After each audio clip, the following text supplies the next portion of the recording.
యేసయ్య నామమునకి మహిమ కలుగును గాక. దేవుడు తన కార్యక్రమం చొప్పున మరొక సందేశం ద్వారా మనతో మాట్లాడును గాక. చిన్న ప్రార్థన ద్వారా ఈ కార్యక్రమాన్ని ప్రారంభించుకుందాం. పరలోకమందున మా తండ్రి నీ నామమున స్తోత్రం. దయగల రాజా, ప్రేమల మా దేవ, కృపామయుడు నాయన, సమాధాన గణపతి, మా సృష్టికర్త మా దేవ, నీ వర్తమానం చేత నాతో మాతో మాట్లాడమని మా ప్రియరక్షణ శ్రీరాని వేడుకొంచున్నాం పరమ తండ్రి. ఆమేన్. హల్లెలూయా. యేసయ్య నామమునకి మహిమ కలుగును గాక. దేవుడు తనకు అనుగ్రహం చొప్పున మీకు మరొక సందేశాన్ని అందించటకు దేవుడు ఇచ్చినటువంటి భాగ్యానికి ఆయనకి గంత మహిమ చెందును గాక. మనము అన్యజనులైనటువంటి మనము దేవుడు తనకు అనుగ్రహం చొప్పున రక్షించబడ్డాము, రక్షణలోకి రాబడ్డాము. ఆయన కృప చేత మనము ఈ రక్షణ అనుగ్రహించబడింది.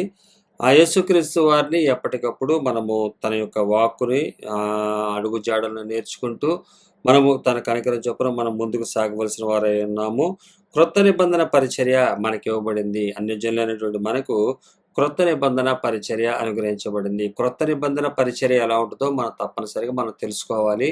క్రొత్త నిబంధన పరిచర్య, పాత నిబంధన పరిచర్య, ఈ రెండు పరిచర్యలు వ్యత్యాసంగా ఉంటాయి. క్రొత్త నిబంధన పరిచర్యలో పేదగా మనం ఉండాలి.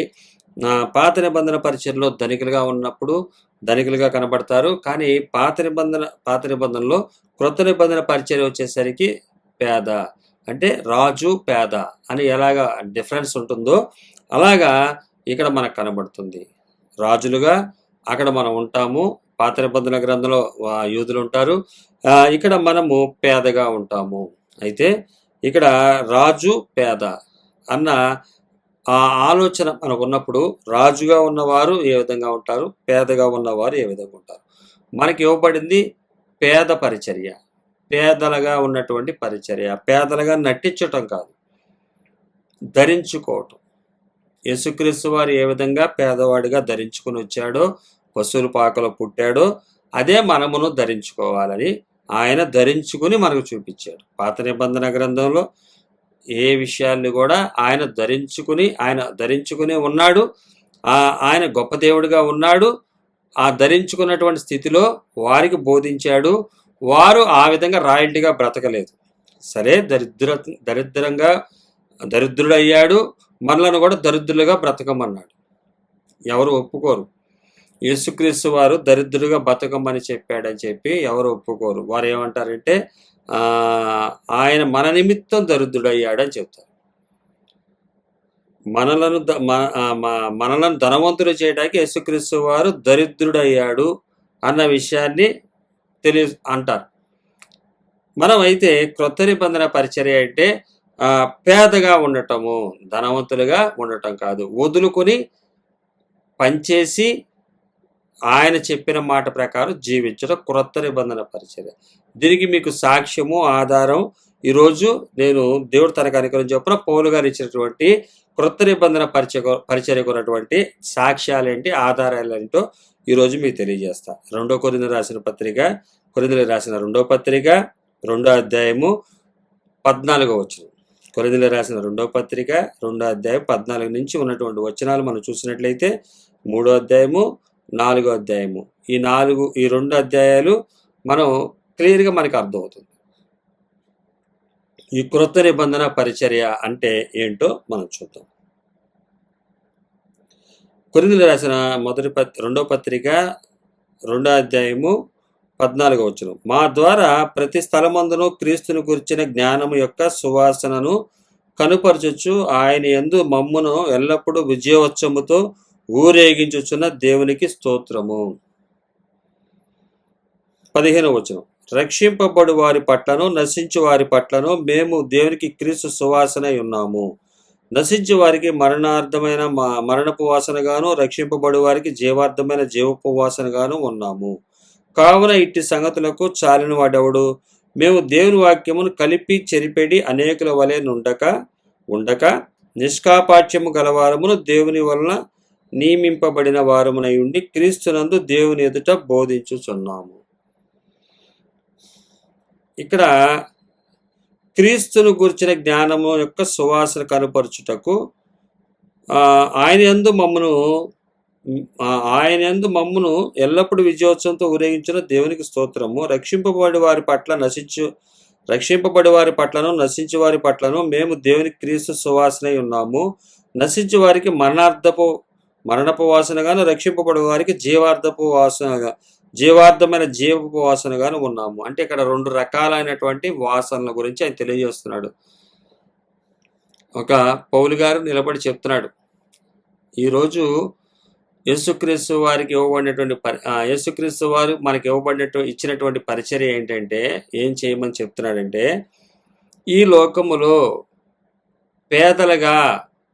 పేదలుగా జీవించండి అంటున్నాడు. పేదలుగా జీవించటం అంటే ఐశ్వర్యవంతులు మీరు అని అర్థం. ఇప్పుడు కోటేశ్వరుడు ఉన్నాడు, జక్కయ్య ఉన్నాడు. ఆయన ఏం చేస్తున్నాడు, తనకున్నటువంటిదంతా కూడా యేసుక్రీస్తు వారు ఎప్పుడైతే వచ్చాడో ఆ ఇంటికి రక్షణ వచ్చిందన్నాడు. తన యొక్క అక్రమ సంపాదన అంతా కూడా ఏం చేశాడు, పంచేశాడు. 1కి 4% ఇచ్చి పంచేశాడు. ఇప్పుడు నశించే వారికి మరణార్థమైన మరణపు వాసనగా ఉన్నారంట. నశించిపోయే వారికి మరణార్థమైన ఏంటి, డబ్బులు పంచేయాలా అంటే ఎట్లా ఉంది, మరణపు వాసనగా ఉన్నారంట. వీరికి అప్పచెప్పబడినటువంటి పరిచర్య ఎటువంటిదంటే, పౌలు గారికి ఇచ్చిన పరిచర్య ఏంటి, నాకు ఇచ్చిన పరిచర్య ఏంటి, మనందరికి ఇచ్చిన పరిచర్య, అసలు యేసుక్రీస్తు వారు ఇచ్చింది ఇది. ఏ పరిచర్య, లోకములో మరణపు వాసన అంటే అబద్ధతనం ఏది మన దగ్గర ఉండదు. కానీ నశించిపోయే వారికి ఎట్లా ఉంది, వదిలేసుకోమంటే మరణార్థమైన మరణపు వాసనగా ఉందంట. నశించిపోయే వారికి డబ్బులు వదలమంటే వారికి ఇది ఎట్లా ఉంది, మరణపు వాసనగా ఉంది. ఇంకెందుకురా, ఏమీ లేకపోతే ఎలా బ్రతుకుతారు అంటున్నారంట. అంటే వీళ్ళు నశించిపోవటానికి సిద్ధపడ్డవారు. రక్షింపబడి వారికి జీవార్థమైన జీవపు వాసనగా ఉన్నాము. రక్షించబడే వారికి ఎట్లా ఉందంట, ఈ మాటలు వదలమంటే జీవం ఇచ్చేదిగా ఉందంట. వదలమంటే వదిలేస్తామంటున్నారు వాళ్ళు. అంత కాన్ఫిడెన్స్. ఇక్కడ 2 రకాలైనటువంటి వాసనల గురించి ఆయన చెప్తున్నాడు. ఒకటేమో మరణార్థమైనటువంటి వాసన, నశించిపోయే వారికి. వీరు చెప్తున్నటువంటి వదిలేయమంటుంటే, ఈరోజు ఎవరినైనా మీరు అబద్ధదానాన్ని వదిలేయంటే ఎట్లా బతుకుతాము, దేవుడు పేదోడుగా బతకమంటాడా, అవమానంగా బతకమంటాడా, వారికన్నా తక్కువగా ఉండి వాళ్ళని అడుక్కు తినేవాళ్ళ బతకాలా? అడుక్కు తినమని ఎవరు చెప్పారు? అడుగుడి మీకు ఇవ్వబడును, నా మాటలు మీరు నా యందు నా మాటలు మీ యందు ఉన్న ఎడల ఏది ఇష్టమో అది అడగండి, అది నేను ఇస్తాను అంటున్నాడు. ఇంక ఎవరిని అడుగుతావు? ఆయన ఇస్తే తీసుకోవడం లేకపోతే లేదు. ఈరోజు మనకి సంపాదించుకోవడానికి అనేక సోర్సెస్ ఉన్నాయి, అనేక రకాలుగా సంపాదించుకోవచ్చు. మరి ఎడారిలో ఉన్నటువంటి ఆ యొక్క ఇశ్రాయేలు ప్రజల పరిస్థితి ఏంటి? ఎక్కడికి వెళ్ళి సంపాదించుకోవడానికి సోర్సెస్ లేవు. నీళ్లు కావాలన్నా ఆయన ఆధారపడాలి, ఆహారం కావాలన్నా ఆయన మీద ఆధారపడాలి. ఎడారిలో వెళుతున్నారు వాళ్ళు, ఇసుక ఎడారులు. ఒక అడవిలోకి అది వెళ్ళేది వాళ్ళు. అడవిలోకి వెళ్తే అన్నీ దొరుకుతాయి, కానీ ఎడారి, దాహం వేసిన ఇసుక నేలది. అక్కడ ఎలా దొరుకుతుంది ఆహారం? నీళ్ళు ఎలా దొరుకుతాయి, ఆహారం ఎలా దొరుకుతుంది? ఆ రోజు వారు ఏం మాట్లాడటానికి అవకాశం లేదు. ఈరోజు మాట్లాడటానికి అవకాశం ఉంది. ఏమిటని? సంపాదించుకోవటానికి మాకు అవకాశం ఉంది, సంపాదించుకోవచ్చు కదా. సంపాదించుకోకుండా ఆన్లైన్లో అడుక్కు తినాలా? అడుక్కు తినమని ఏం బైబిల్ చెప్పలేదే. నీతిమంతుని సంతానము అడుక్కుంటా కానీ భిక్షమెత్తుట కానీ నేను చూచి ఉండలేదని చెప్తాడు కదా దావీదు గ్రంథంలో, కీర్తన గ్రంథంలో. దేవుడు చెప్పిన నీతి మార్గంలో మనం నడిచేవారుగా ఉండాలన్నది క్రొత్త నిబంధన. మనకి ఇవ్వబడింది ఏంటంటే, ఆత్మ విషయమై దీనులైన వారు, అన్ని వదులుకున్నవారు పరలోక రాజ్యం వారిది అని ఇక్కడ రాయబడుతుంది, మనకి తెలియపరుస్తుంది. అలాగే ఇక్కడ పౌలు గారు మనకి ఇచ్చినటువంటి పరిచర్య గురించి తెలియజేస్తున్నాడు. క్రొత్త నిబంధన పరిచర్య ఏంటంటే, క్రొత్త నిబంధన పరిచర్య మన దగ్గర మరణపు వాసన వస్తుంది. డబ్బు లేకపోతే మన దగ్గర నుంచి వచ్చేది మరణపు వాసన. ఏ పరిస్థితుల్లో ఎలా ఉంటామో తెలియదు. దేవుడి మీద ఆధారపడి బ్రతికేవాళ్ళం మనం. దేవుడు ఎలా బ్రతకమంటే, ఎలా ఉండమంటే అలా ఉండేవాళ్ళం మనం. ఆయన మాటకి విలువనిచ్చేవాళ్ళం మనం. ఆయన ఉంటే ఉండమంటే ఉంటాం, లేదంటే వచ్చేయమంటే వెళ్ళిపోయే వాళ్ళంగా ఉండే వాళ్ళంగా ఉంటాము. ఇది లోకానికి ఎట్లా అనిపిస్తుందంటే, వీటి దగ్గర ఏమీ లేదురా, వాడి దగ్గర మరణపు వాసన వస్తుంది. అలాగే డబ్బున్న వాడి దగ్గర చూస్తే లోకంలో వాడికి జీవపు వాసన వస్తుంది. అంటే వారెవరు? అబద్ధదానాన్ని చూస్తే జీవపు వాసన వచ్చేవాడు నశించిపోయేవాడు. అబద్ధతనం లేకుండా మరణపు వాసన వచ్చేవారు జీవం గలవారు. నశించిపోయే వారికి మేము మరణార్థపు వాసనగా ఉన్నాము, మరణార్థమైన మరణపు వాసనగా ఉన్నాము. ఎలాగా? అబద్ధతనాన్ని వదిలేయాలంటే అమ్మో మా వల్ల కాదంటున్నారు. అంటే వారెవరు? నశించిపోవటానికి సిద్ధంగా ఉన్నారు. వారికి ఈ మాట చెప్తుంటే ఎట్లా ఉంది? ప్రాణం మీదకి వస్తుంది. కష్టం, ఇది కష్టం, ఇది కష్టమైన మాటలు. అదే మాటలు చెప్తుంటే వదిలేమంటే రక్షించబడే వారికి అది ఎట్లా ఉందంట? జీవార్థమైన జీవపు వాసనగా ఉంది. ఎందుకని? చెప్పింది ఎవరు? క్రీస్తు యొక్క జ్ఞానము. క్రీస్తు గూర్చిన జ్ఞానం యొక్క సువాసన. క్రీస్తును గురించినటువంటి జ్ఞానం యొక్క సువాసన ఏం చెప్తుంది? నక్కలకు బొరియలను ఆకాశ పక్షులకు గూడులున్నాయి కానీ మనిషి కుమారుడు తలవాల్చుకొనుటకైనను స్థలము లేదు. రాసి పెట్టుకోండి. మన యేసయ్య దగ్గర ఏమీ లేదు. మీకు ఈరోజు దుర్బోధకులు ఏం చెప్తున్నారంటే యేసయ్య దగ్గర బోల్డ్ ఉంది. అప్పుడు మీరు చెప్పాల్సింది యేసుక్రీస్తు వారిని గురించి కాదు, యెహోవా దేవుడి గురించి చెప్పాలి. యెహోవా దేవుడుగా ఉన్నటువంటి ఆయన గురించి చెప్పాలి.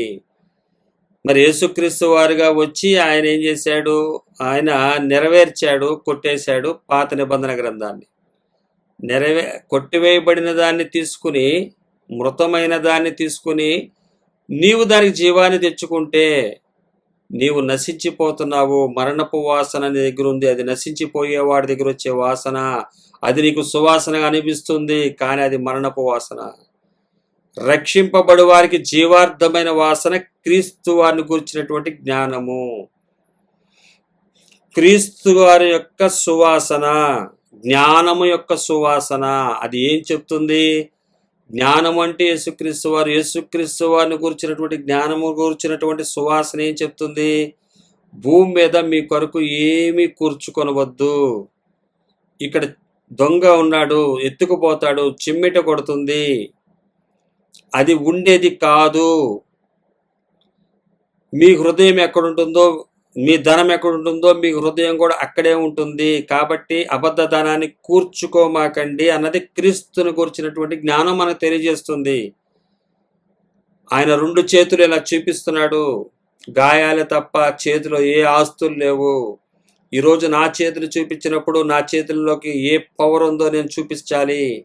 నా చేతుల్లో ఏ పవర్ ఉంది, ఎన్ని ఆస్తులు ఉన్నాయి, ఎంత డబ్బు ఉంది, ఎంత కూడబెట్టాను అన్నది ఇక్కడ నా చేతుల్లో ఉంటుంది. అది నాకు తెలుసు.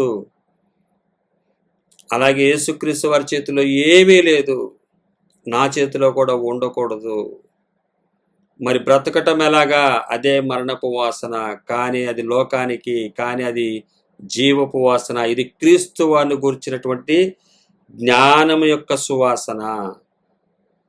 క్రీస్తు వారిని గురించినటువంటి జ్ఞానానికి సంబంధించినటువంటి సువాసన. వీరు ఏమంటున్నాడంటే ఆ యొక్క సువాసనను కనుపరుచుచు ఆయన యందు మమ్మును,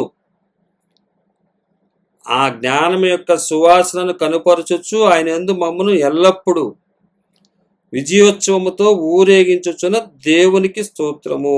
ఆ జ్ఞానాన్ని, సువాసనను కనుపరచుటకు మాకు అవకాశం ఇచ్చినందుకు ఆయనకు అది విజయోత్సవముగా చెప్తున్నాడు. ఆయన పోగొట్టుకొనుట, వదులుట విజయోత్సవము.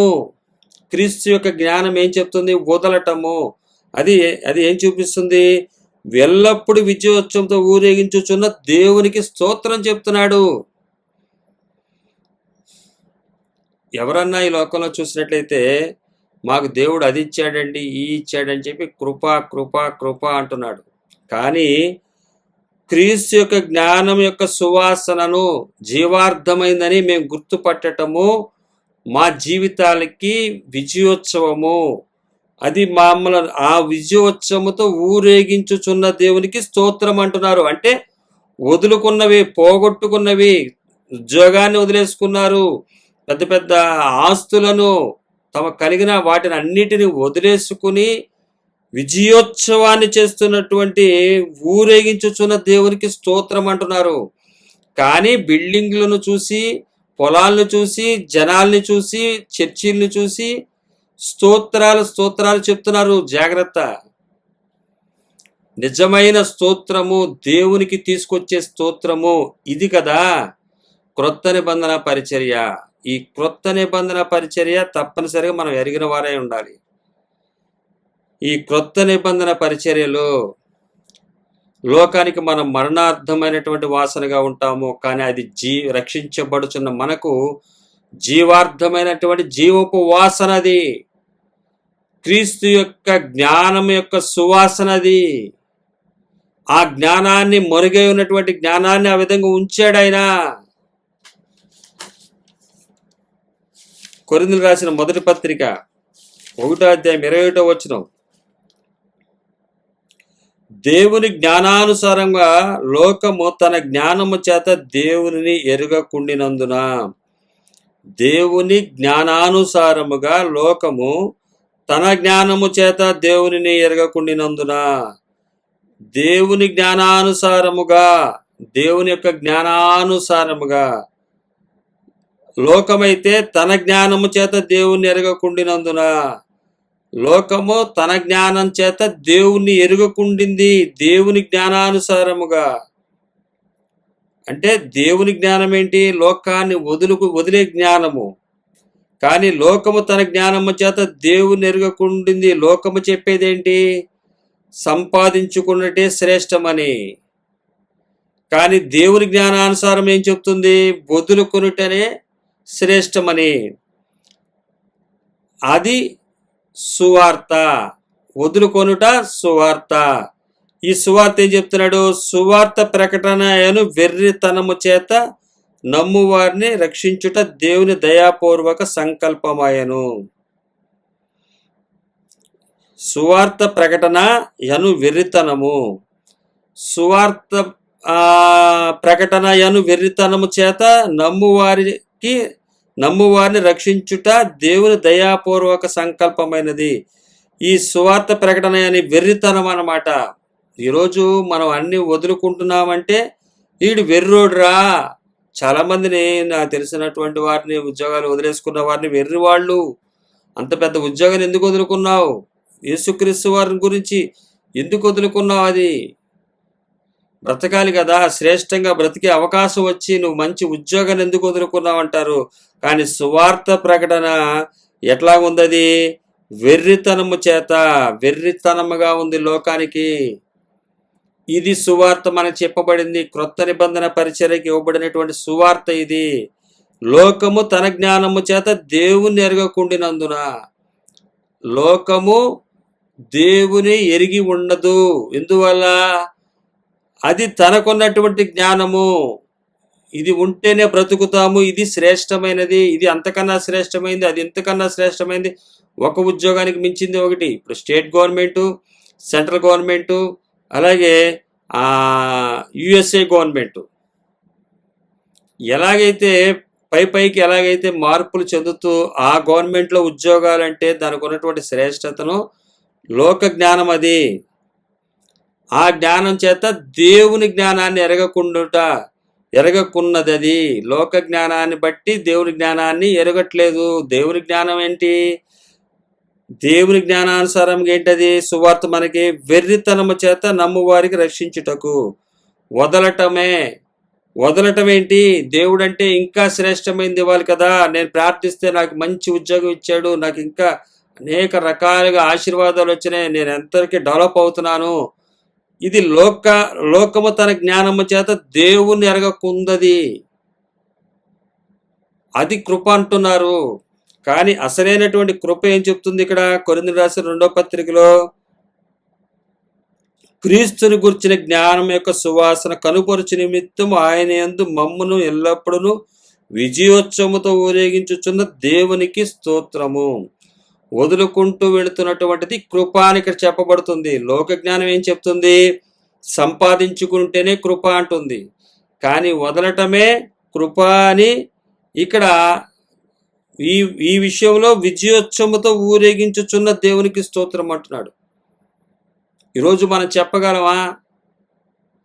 వదలమంటే వదిలేసేసి రక్షణ కొరకు, రక్షించబడే స్థితి కొరకు మమ్మలను విజయోత్సవంతో ఊరేగించటానికి దేవుడు వదలమన్నాడు, వదిలేశాము అనే స్తోత్రం ఉందా? లేకపోతే లోకం తన జ్ఞానము చేత దేవుని ఎరగకుండినట్లు లోకంలో ఉన్న వాటిని సంపాదించుకున్నట కృప అని చెప్పి అది జ్ఞానం అనుకుంటున్నారు, కానీ అది వెర్రితనము. వదులుకొనుట వెర్రితనం అనుకుంటున్నారు, కానీ అది జ్ఞానము. ఇది క్రొత్త నిబంధన పరిచర్య. ఈ క్రొత్త నిబంధన పరిచర్య మాకిచ్చినందుకు మేము అధైర్యపడము. 4వ అధ్యాయము 1వ వచనం, కొరింథీయులకు రాసిన 2వ పత్రిక 4వ అధ్యాయం 1వ వచనం. కాబట్టి పరిచర్య పొందినందున కరుణింపబడిన వారమై అధైర్యపడము. అధైర్యపడమంటే కోట్లాస్తున్న వాడికి అధైర్యపడడు అనే డైలాగ్ సరిపోతుందా? లేదు. వదులుకున్న వాడికి, ఏ రోజు మన ఆ రోజు కొరకు ఎదురు చూసేవాడికి ధైర్యం ఫుల్గా కావాలి. కాబట్టి కొత్త నిబంధన పరిచర్య మాకు అనుగ్రహించబట్టే చేత, కాబట్టి పరిచర్య పొందినందున కరుణింపబడిన వారమే. మనం కరుణించబడ్డాం అని గుర్తుపట్టుకోండి. దేవుడు మనకు డబ్బు ఇచ్చినా అక్కడ నమ్మకంగా ఉండాలి, ఇచ్చేయమన్నప్పుడు నమ్మకంగా ఉండాలి. కానీ ఇప్పుడు అన్యజనులైనటువంటి మనకి ఇచ్చేసే స్థితే, ఉంచుకునేది కాదు. ఇప్పుడు ఈ లోకంలో ఏం చెప్తారంటే, మాకు ఇచ్చాడు, మేము హ్యాండిల్ చేయగలం కాబట్టి మాకు ఇచ్చాడని చెప్పేవాడు ఉంటారు. కుయుక్తిది, యుక్తి కాదు, వంచనాది. క్రొత్త నిబంధన పరిచర్య వదులుకోవటం, పంచేయటం, ఇచ్చేయటం, అధికంగా కూడబెట్టుకోవటం కాదు. దానికి స్తోత్రం స్తోత్రం అని ఎన్ని లక్షల సార్లు, కోట్ల సార్లు చెప్పినా అది క్రొత్త నిబంధన పరిచర్యకు ఇచ్చేటువంటి శక్తి కాదు. ఆ దేవుడు ఆనందించే విషయం కాదు. వదులుకున్న విషయాల్లోనే ధైర్యంతో, విజయోత్సవంతో నడుస్తున్నటువంటి స్థితిలోనే వచ్చే స్తోత్రమే అసలైనటువంటి స్తోత్రం అది. కాబట్టి ఆయన చెప్తున్నాడు, మేము తెలియపరిచినటువంటి ఈ సువార్త వదలమన్నప్పుడు నశించిపోయే వారికి ఎట్లాగా ఉంది? అది వెర్రితనంగా ఉంది. రక్షింపబడుతున్న వారికి అది దేవుని శక్తిగా భావిస్తున్నారు. ఈరోజు క్రొత్త నిబంధన పరిచర్య అనుగ్రహించబడినటువంటి మనందరం కూడా గుర్తుపట్టాల్సినటువంటి విషయం, మీకు ఏ విషయం మీకు ఇంపుగా అనిపిస్తుంది, ఏ వాసన సువాసనగా అనిపిస్తుంది? ఈ లోకంలో మరణపు వాసన వస్తే అది జీవం అని గుర్తుపట్టండి. అదే మీరు శ్రేష్టమైన వాసనలు పీలుస్తున్నారంటే అది మరణపు వాసన, నశించిపోతున్నారని గుర్తుపట్టండి. కాబట్టి ఈ జీవార్థమైనటువంటి పరిచర్య, వదులుకునే పరిచర్య ఆయన మనకిచ్చాడు. ఆయన ప్రతి ఒక్కరికి ఒక్కొక్క పరిచర్యలు అప్పచెపుతాడు. క్రొత్త నిబంధన పరిచర్య ఏదైతే ఉందో అది జీవాన్ని ఇస్తుంది. వదులుకొనుట చేత జీవం వస్తుంది. ఈ వదులుకున్న స్థితిని కలిగి ఉండటమే కృప. సంపాదించుకున్న స్థితి కృప కాదు, గుర్తుపట్టండి. అందుకని ఆయన అంటున్నాడు, ఈ యొక్క పరిచర్య మాకు అనుగ్రహించబడింది, వదలమన్న పరిచర్య మేము చెప్తున్నాం. ఇది జీవపు వాసన. వదులుకుంటే జీవపు వాసన, వదులుకున్నవాడు జీవపు వాసన కలిగిన వాడు. కానీ వాడి దగ్గర ఈ లోకంలో చూసిన మరణపు వాసన ఉండొచ్చు, కానీ అది జీవపు వాసన. కానీ ఈ లోకంలో అధికంగా సంపాదించిన వాడి దగ్గర శ్రేష్టమైన వాసనలాగా అనిపించవచ్చు, కానీ అది మరణపు వాసన, అది నశించిపోయే వారి పరిస్థితి. అందుకని అంటున్నాడు, కావున 2వ అధ్యాయము 17వ వచనం, కావున ఇట్టి సంగతులకు చాలిన వాడెవడు? ఈ సంగతులు 2 రకాలైనటువంటి సంగతులకి, వదిలే స్థితికి, సంపాదించుకుంటారా వదలమన్న స్థితి, క్రొత్త నిబంధన వదులుకునే స్థితికి, ఇట్టి సంగతులకు చాలిన వాడెవడు చెప్పండి. మేము దేవుని వాక్యమును కలిపి చెరపట్లేదు. దేవుడు మంచోడు బ్రదర్, ఆయన అట్లా మేము పేదోడుగా ఉంటాం ఇష్టం ఉండదు, మేము వాళ్ళ దగ్గర వీళ్ళ దగ్గర అడుక్కు తినేవాళ్ళ బతికితే ఆయనకి ఇష్టం ఉండదు. లేకపోతే వాళ్ళు ధనికులుగా ఉండి మేము పేదోళ్ళుగా ఉండాలి, దీనంగా ఉండాలని చెప్పి ఆయన కోరుకోవట్లేదు అని కలిపి చెరిపేవారిలా మేము లేము. కలిపి చెరుపుతారు. లేదు మంచోడు దేవుడు మనం ఎప్పుడు బాగా ఉన్నత స్థితిలో ఉండాలని కోరుకుంటాడు అని చెప్పి. కానీ గుర్తుపట్టండి, దేవుడు మనలను తాత్కాలికంగా కొంతకాలము మనలను ఇలాగ చేయమని చెప్తున్నాడు. అంటే మన జీవితం మొత్తం అంటే 70-80 సంవత్సరాలు అది ఆయనకు ఒక్క రోజులో ఒక 5-6 గంటలు సంబంధించిందే. అంతకన్నా తక్కువ, చాలా తక్కువ రోజులు, అది కొంచెం కాలమే. మనం సహించిన వారమై ఉండాలి. కాబట్టి వదలమంటున్న ఈ పరిచర్యని మేమేమి కలిపి చెరిపేడు వారముగా అనేకులుగా ఉండట్లేదు. ఇది వదలమని చెప్పట్లేదు. దేవుడు గొప్పవాడు, ఆయన పిల్లలు కూడా గొప్పగా ఉండాలని కోరుకుంటాడు అని. అలా గొప్పగా ఉండాలని కోరుకునే లెక్కైతే ఆయన క్రీస్తు యొక్క జ్ఞానాన్ని మనకు ఎందుకు అందిస్తాడు? క్రీస్తుని గురించినటువంటి జ్ఞానాన్ని, క్రీస్తుని గురించినటువంటి సువాసన అది మనకి ఎందుకు తెలియజేస్తాడు ఆయన? ఆ యొక్క సువాసనలో విజయోత్సవముతో మమ్మల్ని ఊరేగించుచున్న దేవునికి స్తోత్రం అని ఎందుకు చెప్తున్నారు ఈయన పౌలు గారు, ఆయన టీము? కాబట్టి వదలమని చెప్తున్న విషయాలు కలిపి చెరిపేవారు ఏం చెప్తున్నారంటే, దేవుడు అలా కాదు, ఆయన భూమిని ఆకాశాన్ని సృష్టించిన ఆయన మనలను ఎందుకు ఇలా చేస్తాడు అని ప్రశ్నిస్తారు. కానీ మేము అలా కలిపి చెరిపేడి అనేకుల వలె ఉండక నిష్కాపాఠ్యము గలవారమును అంటే నిజాయితీ పరులమును దేవుని వలన నియమింపబడిన వారమునై ఉండి క్రీస్తునందు దేవుని ఎదుట బోధించుచున్నాము. క్రీస్తునందు దేవుని ఎదుట బోధించుచున్నాము. క్రీస్తునందు ఉండి దేవుని ఎదుట మేము చెప్పే మాట దేవుని ఎదుట చెప్తున్నాము. ప్రజల ఎదుట ఒకలాగా, ప్రజల్లో ఉన్నప్పుడు ఒకలాగా, లేనప్పుడు ఒకలాగా కాదు. మేము చెప్పేది క్రీస్తునందుండి దేవుని ఎదుట బోధించున్నాము. దేవుని సాక్షిగా పెట్టుకుని మేము బోధిస్తున్నాము. దేవుని సమక్షంలో ఈ మాటలు ఆయన వినికిడిలో ఈ మాటలు వింటున్నాడని మేము తెలియజేస్తున్నాము. క్రీస్తునందు దేవుని ఎదుట మేము మీకు బోధించుచున్నాము. ఇది పౌలు గారు ఇక్కడ చెప్తున్నటువంటి ఈ సువార్త. రాను మనకి ఈ సువార్తను గురించినటువంటి ఇంకా వివరణ మనకు అర్థమవుతుంది. క్రొత్త నిబంధన పరిచర్య 3వ అధ్యాయము, కొరింథీయులకు రాసిన 2వ పత్రిక 3వ అధ్యాయం 1వ వచనం. మమ్మును మేము తిరిగి మెప్పించుకొని మొదలు పెట్టుచున్నామా? కొందరికి కావాల్సినట్టు మీ యొద్దకైనను మీ యొద్ద నుండి అయినను సిఫారసు పత్రికలు మాకు అవసరమా? ఈ మాటలన్నీ చెబుతుంది క్రీస్తునందు దేవుని ఎదుట మీకు బోధిస్తున్నాం. కానీ మమ్మును మేము మెప్పించుకొని మొదలు పెట్టుచున్నామా? మేము చేస్తున్నాము అని మేమేమన్నా మెప్పించుకుంటున్నామా? మీ మెప్పు కొరకు చేస్తూ మేము చూసావా ఎంత గొప్పవాళ్ళమో అని మీతో మేము గణపరుచుకోవాలని కాదు. క్రీస్తు యొక్క సువార్తను, ఆయన క్రొత్త నిబంధన పరిచర్యను మీకు తెలియజేస్తున్నాము. మీకు తెలియజేసిన తర్వాత మేము చేస్తున్నామని చెప్పి సిఫారసు తీసుకోవటానికి కాదు. మీ యొద్ద నుండి ఏమైనా సిఫారసు పత్రికలు మాకు అవసరమా?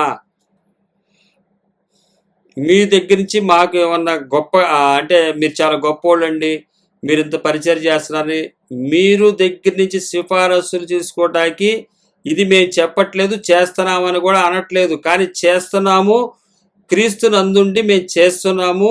ఇది క్రొత్త నిబంధన పరిచర్య అని తెలియజేస్తున్నాము. మీ దగ్గర నుంచి సిఫారసు తీసుకోవడానికి కాదు, మీరు దీన్ని అనుసరించాలని. మీ దగ్గర నుంచి మాకేదో పొగడ్తలు రావాలనో లేకపోతే మీ దగ్గర నుంచి వేరే ఏదైనా ఆశించి చేయటంతో కాదు. ఇది మేము గొప్పవారనుకొని కాదు. మా ఆధిక్యత ఏమి లేదు. క్రీస్తు యొక్క జ్ఞానము, ఆయన చూపించిన జ్ఞానాన్ని మేము విశ్వసించాము. మనకు అప్పచెప్పబడిన పరిచర్య అది, నాకు అప్పచెప్పబడినటువంటి పరిచర్య. ఈ పరిచర్యను నేను కొనసాగుతున్న విధంగా ఆ క్రీస్తు కొనసాగించిన విధానాన్ని నేను కొనసాగిస్తున్నప్పుడు నన్ను చూసి కూడా మీరు నేర్చుకోండి. అది మీరు నేర్చుకోవాలనే తప్ప మీ దగ్గర నుంచి సిఫారసులు తీసుకుని మీరు అట్లా ఉండిపోవటానికి కాదు. ఇది క్రొత్త నిబంధన పరిచర్య, ఆత్మ రక్షించుకునే పద్ధతి. 2వ వచనం, మా హృదయముల మీద వ్రాయబడి ఉండి మనుషులందరూ తెలుసుకొనొచ్చు చదువుకొనుచున్న మా పత్రిక మీరే కారా. రాతి పలకల మీద గాని సిరాతో గాని వ్రాయబడక మెత్తని హృదయములు అను పలక మీద జీవం గల దేవుని ఆత్మతో మా పరిచర్య మూలముగా వ్రాయబడి క్రీస్తు పత్రికై ఉన్నారని మీరు తేటపడుచున్నారు. మేమేదైతే మా పత్రికల ప్రకారము మా హృదయముల మీద రాయబడిన మనుషులందరూ తెలుసుకొని చదువుకొనుచున్న మా పత్రిక మీరే కారా. మా హృదయాల మీద రాయబడింది ఇది, ఊరికే మేము చెప్పట్లేదు. మా హృదయాల మీద రాయబడింది అంటే అది క్రీస్తునందు మేము చేస్తున్నాము, దాన్ని ఆచరిస్తున్నాము, దాన్ని నడుస్తున్నాము, దాంట్లో ఉన్నాము అంటే వదులుకున్న స్థితిని పైకి కనిపించేటట్టు కాదు. మా హృదయంలో రాయబడింది, మా హృదయంలో రాయబడింది. కాబట్టి మా హృదయంలో ఈలోక సంబంధించినది ఏమీ లేదు అన్నది మీరు చదవచ్చు. మమ్మల్ని చూసి నిజమే ఈయనకి ఏమీ లేదు, అది ఉండేవి ఒకప్పుడు. పౌలు గారి జీవితంలో చూసినట్లయితే అనేకమైన ఉన్నాయి, ఇప్పుడు లేవు. అది మీరే కదా, మా పత్రికలు మీరే కదా, మీకు తెలుసు కదా అంటే ఇక్కడ అడగచ్చు వాళ్ళు, మాకు అయితే పలాంది ఉంది కదా, నీకు అవి ఉన్నాయి కదా, ఇవి ఉన్నాయి, కానీ ఏమి లేదు.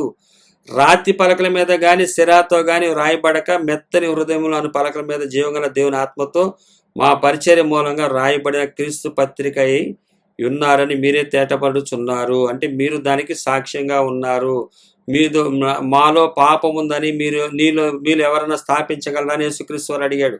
నాలో పాపం ఉందని మీరు ఎవరైనా స్థాపించగలరా అంటే నేను ఏదైతే తెలియజేస్తున్నానో ఆ మాట ప్రకారము మీరు నా దగ్గర ఉందా. ఈరోజు పెద్ద బంగళా వద్దు, నేను ఇస్తాను అన్నప్పుడు అది తండ్రి దేవుడు ఇచ్చాడు, ఇస్తానని అన్నాడు, ఇట్లా సంపాదించని యేసుక్రీస్తు చెప్పినప్పుడు ఇదిగో నీకు ఆ బిల్డింగ్ ఉంది కదా అని వారు అనొచ్చు. అందుకనే చెప్పిన దానికి ఏదన్నా ఉందా అని అడుగుతున్నాడు.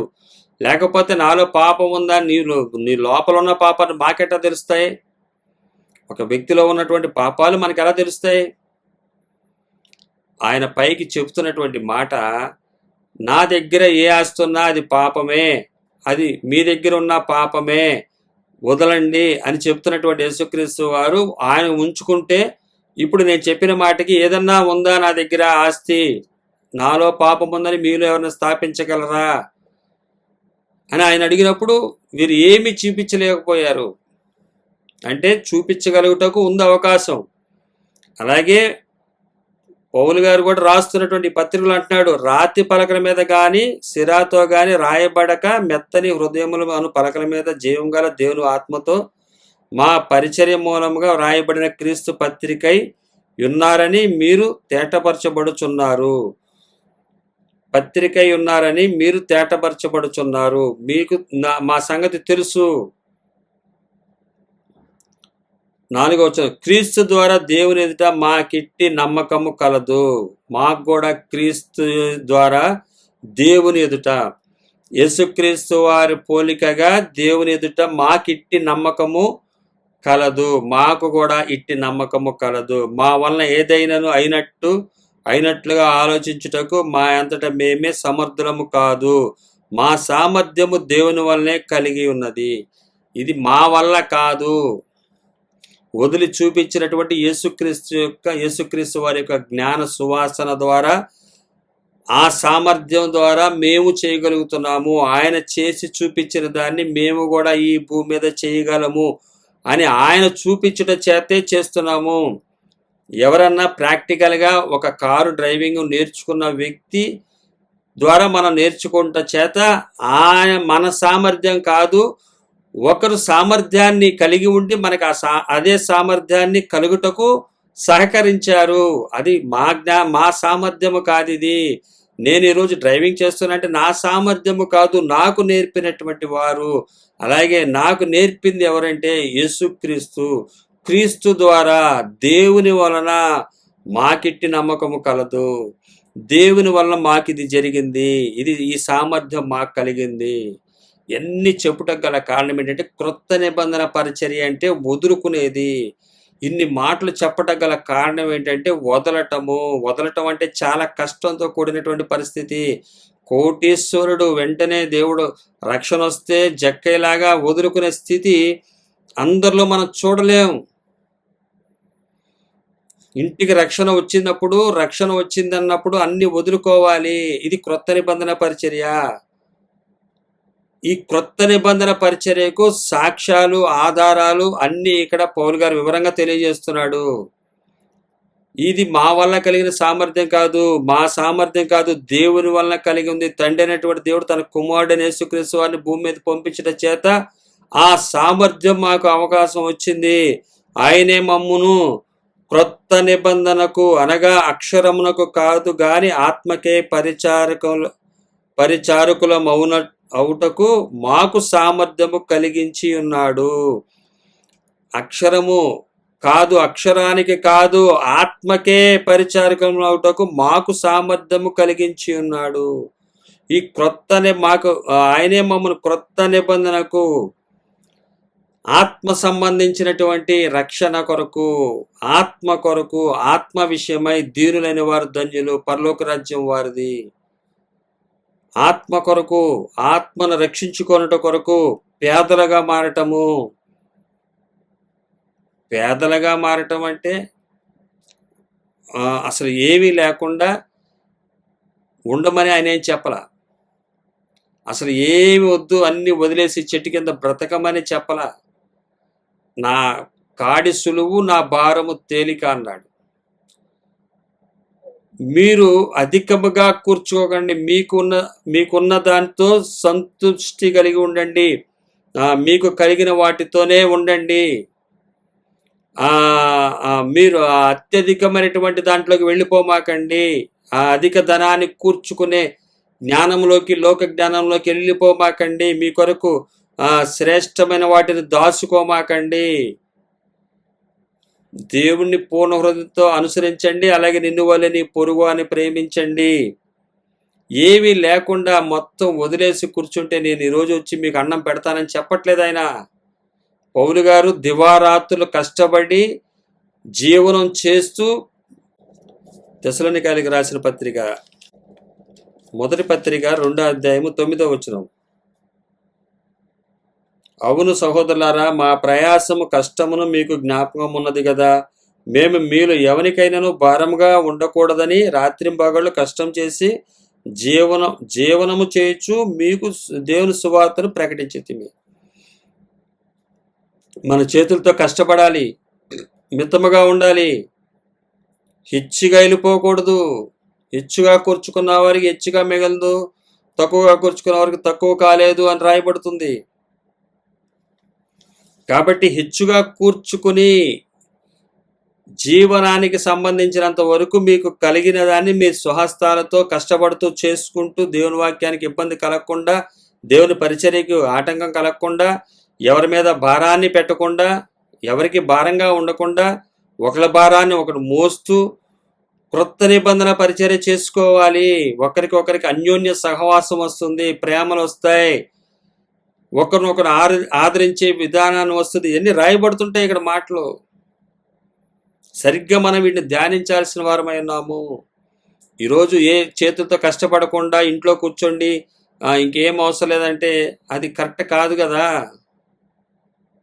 ఇక్కడ వదులుకునే పరిచర్య అధికంగా వచ్చేదని. ఇప్పుడు జక్కయ్య ఏం వదులుకున్నాడు? ఆయన సంపాదించిన దాంట్లో 4 వంతులు ఇచ్చేశాడు. ఇంకా అధికంగా ఆయన సంపాదించుకొని ఉండడు, అప్పుడులాగా చేసి ఉండడు, ఇంకా అధికంగా కూడబెట్టుకుని ఉండడు. ఆయన మమ్మల్ని క్రొత్త నిబంధనకు అనగా అక్షరమునకు కాదు గాని ఆత్మకే పరిచారకుల మౌటకు మాకు సామర్థ్యము కలిగించి ఉన్నాడు. అక్షరము చంపును గాని ఆత్మ జీవింప చేయును. అక్షరం ఊరికే చంపుతుంది, అది ఆ అక్షరం అక్కడే ఉంటుంది. కానీ ఆత్మ ఏం చేస్తుందంటే జీవింపజేస్తుంది. ఆత్మ జీవము అది లోకానికి మరణార్థంగా అనిపించవచ్చు, అది నశించిపోయే వారికి ఈ వాక్కులు మరణార్థంగా ఉంటాయి. కానీ రక్షింపబడి వారికి జీవార్థమైనటువంటి మాటలు, ఆత్మను రక్షించుకునేవి. క్రొత్త నిబంధన పరిచర్య. శరీరాన్ని ఆయన ఏమంటాడు? 16వ వచనం, 4వ అధ్యాయం 16వ వచనం, కొరింథీయులకు రాసిన 2వ పత్రిక. కావున మేము అధైర్యపడము, మా బాహ్య పురుషుడు కృషించుచున్నను, ఆంతర్య పురుషుడు దినదినము నూతన పరచబడుచున్నాడు. దినదినం కూడా నూతన పరచబడుచున్నాడు. ఆ ఆంతర్య పురుషుడు. అక్షరం ఏం చేస్తుంది? అది చంపుతుంది. ఆత్మ ఏం చేస్తుందంటే జీవింపచేస్తుంది. అక్షరము రాళ్ల మీద రాయబడింది. 10 ఆజ్ఞలను వారు అనుసరించాలి. శ్రమ చావుతో సమానం. అది చచ్చిపోతారు చేయడానికి. కానీ ఆత్మ జీవింపచేస్తుంది. కానీ ఇక్కడ చచ్చిపోతున్నట్టు కనపడతాం, కానీ జీవంలోకి వస్తున్నాం. అక్కడ సమకూర్చుకోవటానికి చావాల్సి వస్తుంది అక్షరం. సంపాదించుకోవటానికి ఆశీర్వాదాలు అని చెప్పి ఇవన్నీ కూడా పెద్ద భారంతో కూడింది. బాగా సంపాదించుకునే స్థితి అది. కానీ ప్రతి సంవత్సరం వారు శరీరం అంటే వారు 3 రోజులు 3 పండగలకి అక్కడ అటెండ్ అవ్వాలి. బలు ఇవ్వాలి. సంవత్సరం అన్ని ఆచరించాలి. అది చంపిద్ది, హింస అయిపోతుంది అది. కానీ ఆత్మ జీవింపజేస్తుంది. నువ్వు అంత ఇదిగా అంత ఓవర్ యాక్షన్ చేయని అవసరం లేదు. దీని దగ్గర వదిలితే చాలు, ఆయనే పోషిస్తాడు. హల్లెలూయా. ఇది జీవింపచేసే సువార్త. అక్షరం సువార్తకు వెళుతున్నారు ఈరోజు. పాత నిబంధన గ్రంథ సువార్తకు వెళుతున్నారు వీళ్ళు తెలియక. కానీ అది ఆచరిస్తారంటే అది చేసే దమ్ము లేదు, ఇది చేసే దమ్ము లేదు. నులువెచ్చని స్థితిలో ఉంటే ఉమ్మి వేయబడతాం. గుర్తుపట్టండి, ఉమ్మి వేయబడతారు అని దేవుడు వాక్యం స్పష్టంగా చెప్తుంది ప్రకటన గ్రంథంలో. అసలు ఆ దేవుణ్ణి చూస్తేనే చచ్చిపోతారు అక్షర జ్ఞానంతో. ఆ అక్షరం సమయంలో పాత నిబంధన గ్రంథంలో. కానీ ఇక్కడ జీవింపజేసేది ఇది క్రొత్త నిబంధన పరిచర్య. 7వ వచనం, మరణకర్మగు పరిచర్య రాళ్ల మీద చెక్కబడి అక్షరములకు సంబంధించినదై మహిమతో కూడినదాయను. అందుకే మోషే ముఖం మీద ప్రకాశించుచుండిన ఆ మహిమ తగ్గిపోయినదైనను ఇశ్రాయేలు ఆ ముఖము తేరి చూడలేకపోయిరి. ఇట్లుండగా ఆత్మ సంబంధమైన పరిచర్య ఎంత మహిమ గలదై ఉండును. పాత నిబంధన పరిచర్య అంటే మరణకర్మకు పరిచర్య. అది మరణకర్మకు పరిచర్య. అది ఎవడు చేయలేడు. ఆ పరిచర్యే మహిమ గలదైతే రాళ్ల మీద చెక్కబడి అక్షరమునకు సంబంధించినది మహిమతో కూడినదాయను. అందుకే మోషే ముఖము మీద ప్రకాశించబడిన ఆ మహిమ తగ్గిపోవునదైనను ఇశ్రాయేలు అతని మోకము తేరి చూడలేకపోయి. ఇట్లుండగా ఆత్మ సంబంధమైన పరిచర్య ఎంతో మహిమ గలదై ఉండును. మోషే దేవుడు చూస్తే దేవుడితో మాట్లాడుతున్నటువంటి సందర్భం మహిమలోనే ఆయనతో మాట్లాడి వస్తున్నప్పుడు చూస్తేనే అదే ఆయన మొహం చూస్తేనే వీళ్ళు తట్టుకోలేకపోయేవాళ్ళు. అంటే దేవుని యొక్క తేజస్సు మహిమ అటువంటిది. అక్కడ అక్షరంతో చంపబడే పరిచర్య, ఆ పరిచర్య మరణకర్మకు పరిచర్య రాళ్ల మీద చెక్కబడి అక్షరములకు అయినను మహిమతో కూడినదాయను. దేవుడు తన మహిమను వచ్చి చూపించినప్పుడు ఆ మహిమ మోషే ముఖం మీద ఉన్నప్పుడు వీరు చూడకుండా ఉండటం కోసం ఆయన ముఖం మీద ఒక కర్చీపు లాంటిది క్లాత్ వేసుకునేవాడు అంట. దాన్ని చూస్తే వాళ్ళు ఉండలేరని. అంటే దేవుడు అంత పరిశుద్ధుడు, మనము అంత పాపులము, ఆయనను చూడలేము. ఆయన మహోన్నతుడు, అంత గొప్పవాడు. అయితే తగ్గిపోవునది. అంటే ఆ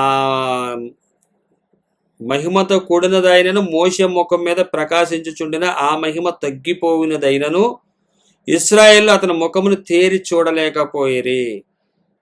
తగ్గిపోచున్నదైనా సరే చూడలేకపోయారు. ఇట్లుండగా ఆత్మ సంబంధమైన పరిచర్య ఎంతో మహిమ గలదై ఉండును. ఇది లోకం వదిలే పరిచర్య. ఇది ఇంకా ఎంతో శ్రేష్టమైనది. ఇది ఇంకెంతో మహిమ గలది. అక్కడ మోషే దేవుని స్వరాన్ని వింటూ తీసుకొచ్చినటువంటి మహిమను వీరు చూడలేకపోయారు. అదే మహిమదైతే ఆత్మ సంబంధమైన పరిచర్య ఇంకా అంతకన్నా గొప్ప పరిచర్య. శిక్షావిధికి కారణమైన పరిచర్యే మహిమ గలదైతే నీతికి కారణమైన పరిచర్య ఎంతో అధికమైన మహిమ గలది కదా. నీతికి కారణమైనటువంటి ఈ పరిచర్య ఎంతో మహిమ గలది కదా. నీతికి కారణమైనటువంటి పరిచర్య ఏంటి? యేసుక్రీస్తు వారు నీతి మార్గాన్ని ఇక్కడికి వచ్చాడు. నీతికి కారణమైనటువంటి పరిచర్య ఇంకా ఎంతో మహిమ కలదు కదా. అత్యధికమైనటువంటి మహిమ దీనికి ఉండుట వలన ఇంతకు మునుపు మహిమ గలదిగా చేయబడినది ఈ విషయంలో మహిమ లేనిదాయను. దేవుని చూస్తే బ్రతకలేము అన్న స్థితి నుంచి ఆయన మన మధ్య నివసించాడు. మోషే మోహాన్నే చూడలేకపోయారు, అంటే ఇంకా దేవుని కూడా చూడలేనటువంటిది. అటువంటి మహిమలో ఉన్న ఆయన మహిమను ఏం చేశాడు? తగ్గించుకున్నాడు. ఆయన తగ్గించుకుని తన మహిమను ఏం చేశాడు? తగ్గించుకుని మహిమ లేనిదిగా అయింది. ఎంతో మహిమ కలిగినటువంటి ఆయన్ని తేరి చూడలేనటువంటి వారు వీళ్ళు. చూస్తే బతకరు, కానీ ఈయన్ని ఇప్పుడు చూడకపోతే బతకరు. అంటే ఆయన మహిమను నేను ఇంకెవ్వరికి ఇవ్వను అన్నాడు. కానీ ఆయన మహిమను మనకివ్వటానికి తన మహిమను తగ్గించుకున్నాడు, తన్ను తాను తగ్గించుకున్నాడు.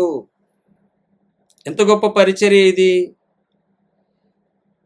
నిలవలేనిదే అంతిదిగా ఉంటే, మహిమతో కూడినదైతే నిలిచే పరిచర్య ఇంకెంత శక్తివంతమైనది ఇది! మహిమ గల నీతికి కారణమైన పరిచర్య ఎంతో అధికమైన మహిమ కలదగును. అత్యధికమైన మహిమ దీనికి ఉండుట వలన ఇంతకు మునుపు మహిమ కలదిగా చేయబడినది ఈ విషయంలో మహిమ లేనిదాయను. తన మహిమను తగ్గించుకొనుట చేత మహిమ లేనిదైపోయింది. కానీ ఇది శ్రేష్టమైనటువంటి పరిచర్య. తన మహిమను తెచ్చుకోవట్లేదు, దేవునికి మహిమ తీసుకొస్తున్నాడు. దేవునికి మహిమ దేవునికి మహిమ తీసుకొస్తున్నాడు. మహిమ గలదిగా చేయబడినది అత్యధికమైన మహిమ దీనికి ఉండటం వలన ఇంతకు మునుపు మహిమ గలదిగా చేయబడినది ఈ విషయంలో మహిమ లేనిదాయను. మహిమ తన్ను తాను ఆ మహిమను తగ్గించుకొనుట చేత, ఆయన ఉమ్మి వేయబడుట చేత మహిమ లేనిదాయను. కానీ ఇది ఎంతో అధికమైన మహిమ గలదగును. నీతికి కారణమైన పరిచర్య అసలు ఎంతో మహిమ గలది. ఇది ఆయనను మనం చూడలేమండి. ఆయన దగ్గరికి వెళ్ళటానికి కష్టం. ఆయన తన మహిమను ఏం చేశాడు? ప్రక్కన పెట్టి మన కొరకు రక్తమాంసాలు ధరించి మహిమ లేనివాడిగా వచ్చాడు. ఒక పశువుల పాకలో జన్మించాడు. వడ్రంగి వారి ఇంట్లో పెరిగాడు. ఆయన తలవాల్చుకోటకు స్థలం కూడా లేదు. అంటే ఏముంది? ఏ మహిమ లేనివాడిగా అయిపోయాడు. ఆయనలో మహిమ ఏమీ లేదు. ఎంత మహిమ అయినా కొండ మీద నుంచి మాట్లాడి దిగి వస్తుంటే మోషే ముఖాన్ని చూడలేకపోయారంట. ఇశ్రాయేలు ప్రజలు చూడలేకపోతే ఆయన ఒక క్లాత్ అడ్డం పెట్టుకున్నాడంట. ఆ క్లాత్ అడ్డం ఉండి ఆయన వాళ్ళు లేకపోతే అది ఆ మహిమతో వీళ్ళు పడి చస్తారు, కళ్ళు పోతాయి.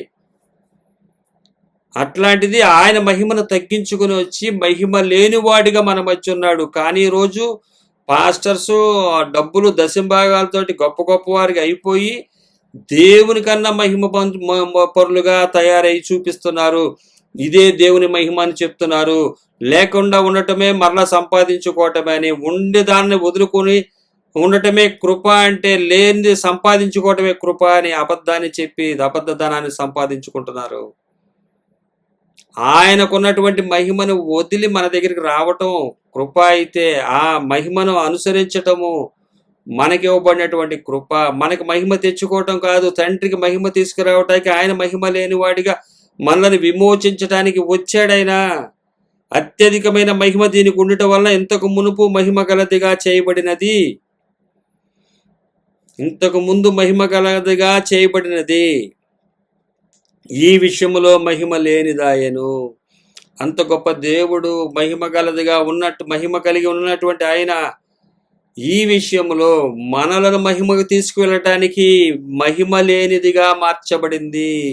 మనం ఇంకా మహిమ తీసుకొచ్చుకున్నామంటే మహిమలోనికి ప్రవేశించము, మరణములోనికే వెళ్ళిపోతారు అని దేవుడి వాక్యం తెలియజేస్తుంది.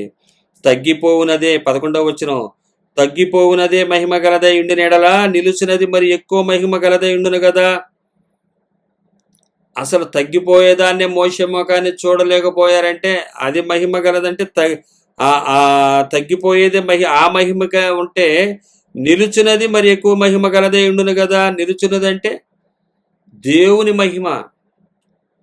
మోషే ముఖంలోది తగ్గిపోవచ్చు, కానీ దేవుని మహిమ, నిలుచున్న మహిమ గొప్ప మహిమ. అది నిలుచున్నది మరి ఎక్కువ మహిమ గలదే ఉండును కదా. నిలిచి ఉన్నది అది ఎప్పటికీ కూడా మహిమ గలదిగా ఉంటుంది. అది కానీ మహిమ లేనిదిగా మనకు ప్రత్యక్షమైంది. ఇప్పుడు మనం ఆయన దగ్గరికి వెళ్ళగలుగుతున్నాము. హల్లెలూయా. ఆయన మన కొరకు తన మహిమని విడిచి వచ్చాడు. ఏమీ లేకుండా మిమ్మల్ని మహిమలోనికి నేను తీసుకువెళ్తున్నాను, ఏమీ అవసరం లేదు, మీ హృదయాన్ని నాకు ఇవ్వండి, నేను మహిమలోకి మిమ్మల్ని తీసుకుని వెళ్తాను. మీరు ఏమి సంపాదించుకోని అవసరం లేదు, మీ కష్టార్జితంతో జీవనాన్ని కొనసాగించండి, మితముగా ఉండండి. లేకపోతే అపవాది, ఈ లోక అధికారి, ఈ లోక దేవత గుడ్డితనంతో మిమ్మల్ని తీసుకుని పోతుంది అని చెప్పి ఇంకా ముందు వచ్చిన మనం చూడగలం. ఇంకా వివరంగా మనకి ఇక్కడ కొత్త నిబంధన పరిచర్య కనబడుతుంది. తగ్గిపోవుదానికే మహిమ గలదై ఉండును ఎడల నిలుచున్నది మరి ఎక్కువ మహిమ గలదై ఉండును కదా. నిలుచున్న మహిమే కదా మనకు మధ్యలో ప్రత్యక్షమైంది, అది ఇంకెంతో మహిమ గలదు కదా. అసలు ఒరిజినల్ అట్లాంటిది. ఆ మహిమ ఏమైంది? మనం నశించిపోకుండా రక్షించటానికి కారణమైంది. దాన్ని అన్ని డిగ్రీస్ తగ్గించుకుని ఎన్ని డిగ్రీస్ తగ్గించుకుంటే మనలను నిలిచే మహిమలోకి తీసుకెళ్ళటానికి ఆయన తగ్గించుకున్నాడో చూడండి. ఈరోజు చిన్న విషయానికి కూడా తగ్గేదే లేదంటున్నారు. అసలు ఎవడు ఏం చెప్పినా సరే అబద్ధదాన్ని వదిలేదే లేదు, ఇంకా అడుక్కు తింటాం అంటున్నారు. ఇంకా అడుగుతాం, ఎక్కడ పడితే అక్కడ అడుగుతాం, దేనికన్నా అడుగుతాం, దానికి కావాలి దీనికి కావాలి అన్నీ ఇంకా అడుక్కు తినే బతుకుతాం అంటున్నారు. అసలు ఇంక ఏం లేదు, వాక్యాన్ని ఇంకా దిగజార్చేస్తాం అంటున్నారు డబ్బు కోసం. అది తగ్గిపోయే మహిమ, అది దుర్వాసన, నశించిపోయే వారికి అది మరణపు వాసన. అది నశించిపోతున్నారు వారు, సువాసన అనుకుంటున్నారు, అన్ని సంపాదించటం, హెచ్చించుకుంటున్నారు, తమకు మహిమ తెచ్చుకుంటున్నారు, తమ చేతులతో ఎంత చేశాం, మాదే మా వల్లే మా కుటుంబమే అని విర్రవీగుతున్నారు. ఎన్ని రెట్స్ తగ్గించుకుంటే మనం ఆయన సమీపించగలుగుతున్నాము. తగ్గిపోవునదే మహిమ గలదై ఉండిన ఎడల నిలుచున్నది మరి ఎక్కువ మహిమ గలది కదా. తగ్గిపోవునదే మహిమ గలదై ఉంటే నిలుచున్నది మరి ఎక్కువ మహిమ గలది కదా. కానీ అంత మహిమ గలది ఎంతో తగ్గించుకుని ఆయన మన మధ్యకు వచ్చాడు, తన మహిమను తగ్గించుకుని మన ఆయన మహిమలో తీసుకెళ్ళటానికి. ఈ విధంగా తగ్గించుకున్నవాడు, ఈ విధంగా మొరుగై ఉన్నటువంటి వాడే ఆయన రాజ్యములో ఉంటారని దీని వాక్యం తెలియపరుస్తుంది. కొత్త నిబంధన పరిచర్య. 12వ వచనం, తగ్గిపోవచ్చున్న మహిమ యొక్క అంతము ఇశ్రాయేలు తేరి చూడకుండానట్లు మోషే తన ముఖము మీద ముసుగు వేసుకొనెను. మేమట్లు చేయక ఇట్టి నిరీక్షణ గలవారమై బహుధైర్యంగా మాట్లాడుచున్నాము. మోషే గారు ముసుగేసుకున్నాడు. తగ్గిపోతున్న మహిమ చూస్తేనే బతకలేనటువంటి ప్రజలకు చూసి ఆయన ముసుగేసుకున్నాడు. కానీ క్రొత్త నిబంధన పరిచర్య ముసుగు లేని పరిచర్య, తేట తెల్లంగా తెలియపరుస్తున్నాడు. మేము ఎంత తగ్గించుకున్నామో చూడండి. తగ్గించుకున్నటువంటి ఆయనను మాలో తగ్గించుకుని చూపిస్తున్నాం చూడండి. ఈ మా ముఖం మేమట్లు చేయక ఇట్టి నిరీక్షణ గలవారమై, దేవుడు అంటే నిరీక్షణ గలవారమై బహుధైర్యంగా మాట్లాడుతున్నాము. దేవుడు గురించినటువంటి నిరీక్షణ, ఆయనను మనం కలుసుకుంటాము. ఇదిగో ఆయన కలుసుకునే మార్గం ఇది. క్రొత్త నిబంధన పరిచర్య, వదులుకొనుట. ఇది మహిమ తీసుకొచ్చే పరిచర్య. తన్ను తాను తగ్గించుకున్నవాడు హెచ్చించబడునన్న పరిచర్య, తగ్గించుకున్న పరిచర్య. అది దేవుడు కోరుకునే పరిచర్య. ఇది మేము ముసుగేసి చెప్పట్లేదు, మేము దాచుకుని చెప్పట్లేదు. తేట తెల్లంగా ముసుగు తీసి చెప్తున్నాము. ముసుగు లేని మాటలు మేము చెప్తున్నాము. మేమట్లు చేయక మోషే ఈ దేవుని భయాన్ని, దేవుని చూస్తే చచ్చిపోయే మిమ్మలను చావకూడదని చెప్పి ముసుగేశాడు. కానీ మీరు చచ్చినా సరే, మరణమైనా సరే పర్వాలేదు, కానీ ఆయన కొరకు వదులుకోండి. ఇది జీవం గల నిరీక్షణతో కూడినటువంటి పరిచర్య. ఇది నిరీక్షణ జీవంతో కూడింది. కాబట్టి బహుధైర్యంగా మాట్లాడుచున్నాము. వదులుకోండి, ఇది మీకు జీవం. వదులుకున్న కొత్త నిబంధన పరిచర్య జీవం. ఇది మేము ఏం ముసుగు వేయట్లేదు, మీకు ముసుగు తీసేసాము. ముసుగు లేదు, మీరు చస్తారని చెప్పి భయపడలేదు. మీరు బ్రతకరు, లేకపోతే మీకు జీవం రాదు. మనం వదులుకోకపోతే జీవాన్ని పొందుకోలేము. ఇది నిరీక్షణ, ధైర్యము. బహుధైర్యంగా మాట్లాడుచున్నాము. వదులుకోండి అని చెప్పి బహుధైర్యంగా మాట్లాడుచున్నాము. మీరు చచ్చినా పర్వాలేదు, ధైర్యాన్ని విడిచిపెట్టమాకండి. నిత్య జీవం మీకుంటుంది. లోకంలో ఎలా బ్రతుకుతామని చెప్పి భయపడమాకండి. మోషే తన ముఖము మీద ముసుగు వేసుకొనెను, మేమట్లు వేయక. ముసుగేసుకున్నాడు, మీరు చస్తారు అని చెప్పి ఆ మహిమను చూస్తే. కానీ మేమట్లు చేయట్లా. ఇట్టి నిరీక్షణ గలవారమై దేవుని కలుసుకొనబోచున్నాము. కాబట్టి బహుధైర్యంగా మాట్లాడుచున్నాము. వదులుకున్న పరిచర్య చేయండి. మీకు కలిగిన వాటిని వదిలేయండి. నేను ఎలాగైతే పెంటతో సమానంగా ఎంచాడో, ఆయన వదులుకున్నాడో, క్రీస్తు నిమిత్తము, క్రీస్తు శ్రమల్లో అనుభవించి ఎలాగైతే ఆ అనుభవాన్ని ఎరిగి ఉండటం కోసం వదులుకున్నానని చెప్పాడు. వదులుకుని ధైర్యంగా మాట్లాడుచున్నాడు. వదిలి ధైర్యంగా చెప్తున్నాడు. మీరు ఇది కష్టము, చస్తాము అని భయపడమాకండి. అప్పుడు మోషే చస్తారని ముసుగేశాడు. ఇప్పుడు మీరు నిజంగా చస్తారు ఆత్మలో. కాబట్టి ముసుగేయటానికి కుదరదు. ఇప్పుడే చచ్చిపోండి, ఇప్పుడే శ్రమ తీసుకోండి, అయితే మీరు జీవిస్తారు. ఇది సువాసన. లోకానికి మరణపు వాసనగా అనిపించచ్చు వదులుకోవటం, కానీ ఇది జీవపు వాసన. 14వ వచనం, మరియు వారి మనస్సులు కఠినములాయను. క్రీస్తు సత్యాన్ని అంగీకరించక కఠినములాయనే. దేవుడు గొప్పవాడు, మేము ఆయన బిడ్డలము. ఆయన ఎటువంటి వాడు? భూమిని ఆకాశాన్ని సృజించిన దేవుడు. ఆయన మహిమను కూడా మేము చూడలేము. ఆయన మేము గౌరవిస్తాం, కానీ ఆయన వదులుకోమని చెప్పడు అని. కఠినములాయనే అంటే వారి మనసులు కఠినములాయనే. వదులుకోమంటే వదులుకోవట్లేదు, కఠినములాయను. గనుక నేటి వరకు పాత నిబంధన చదివినప్పుడు అది క్రీస్తునందు కొట్టివేయబడినని వారికి తేటపరచబడక ఆ ముసుకే నిలిచి ఉన్నది. దేవుడు మన మధ్యకు వచ్చేసాడు. ఇప్పుడు దేవుని చూస్తే చస్తారు కాదు, దేవుని చూడపోతే చస్తారు. ఆ రోజు దేవుని చూస్తే చచ్చేవాళ్ళు, కానీ ఈరోజు దేవుని చూడపోతే మీరు చస్తారు. ఆయన క్రీస్తు యొక్క జ్ఞానము, ఆ జ్ఞానాన్ని అనుసరించకపోతే చస్తారు. అది మరణము, రెండో మరణము. కాబట్టి పాత నిబంధన చదివినప్పుడు అది క్రీస్తునందు కొట్టివేయబడినని వారికి తేటపరచబడక ఆ ముసుకే నిలిచి ఉన్నది.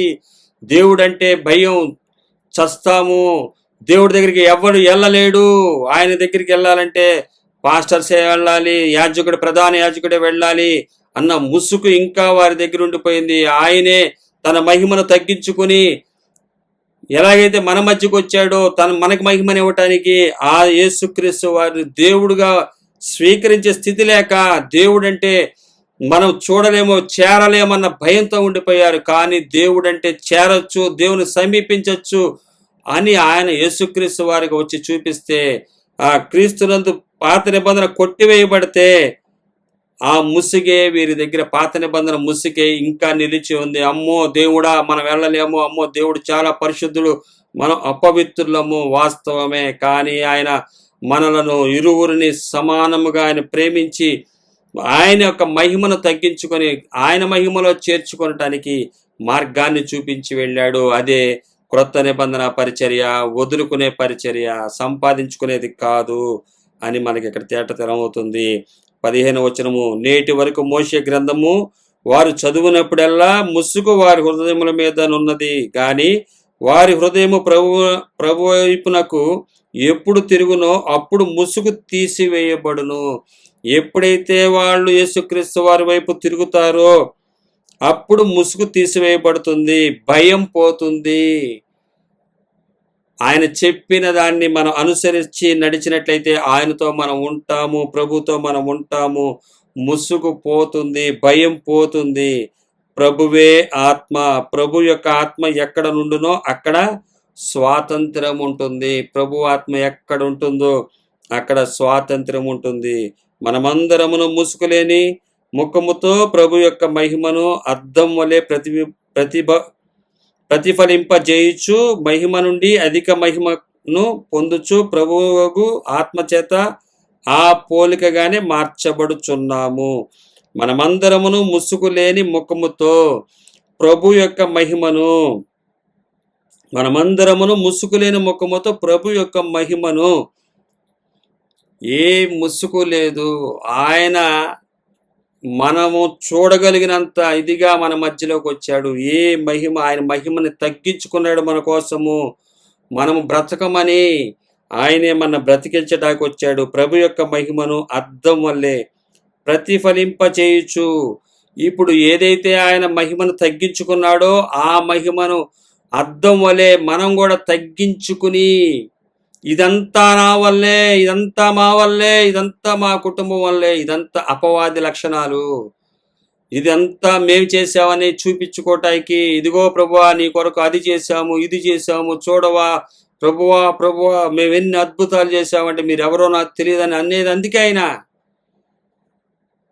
ఆయన మహిమను అద్దం వల్లే చూపించినప్పుడు, అద్దం ఏదైతే ఉందో అదే చూపిస్తుంది. అద్దానికి ఉన్నటువంటి జ్ఞానం కూడా ఈ యొక్క సేవకులకు లేకుండా పోతుంది. దుర్బోధకులు అబద్ధధనం కోసం వెంపర్లాడిపోయేవాళ్ళు, అధికారం కోసం, దాహం కోసం, వారికి ఇంకా సత్యం అర్థం కావట్లేదు.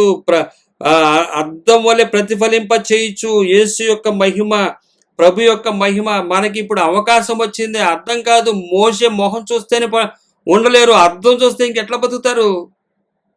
కానీ అట్లా లేకుండా ఆయన మహిమ ఎన్ని రెట్లు తగ్గించుకున్నాడో చూడండి. ఆ తగ్గించుకున్న మహిమను మనం చూపించేవారిగా ఉండాలి. ఈరోజు ఏ విషయంలోనూ కూడా అసలు ఏమీ తగ్గేదే లేదంటున్నారు, ఏమి తగ్గించుకునే పరిస్థితే లేదు. అంత ఉన్నత స్థితే, అంత గొప్పగా వెళ్ళిపోవటమే లోకంలో అని చెప్పి అబద్ధ బోధలు చేస్తున్నారు. జాగ్రత్త.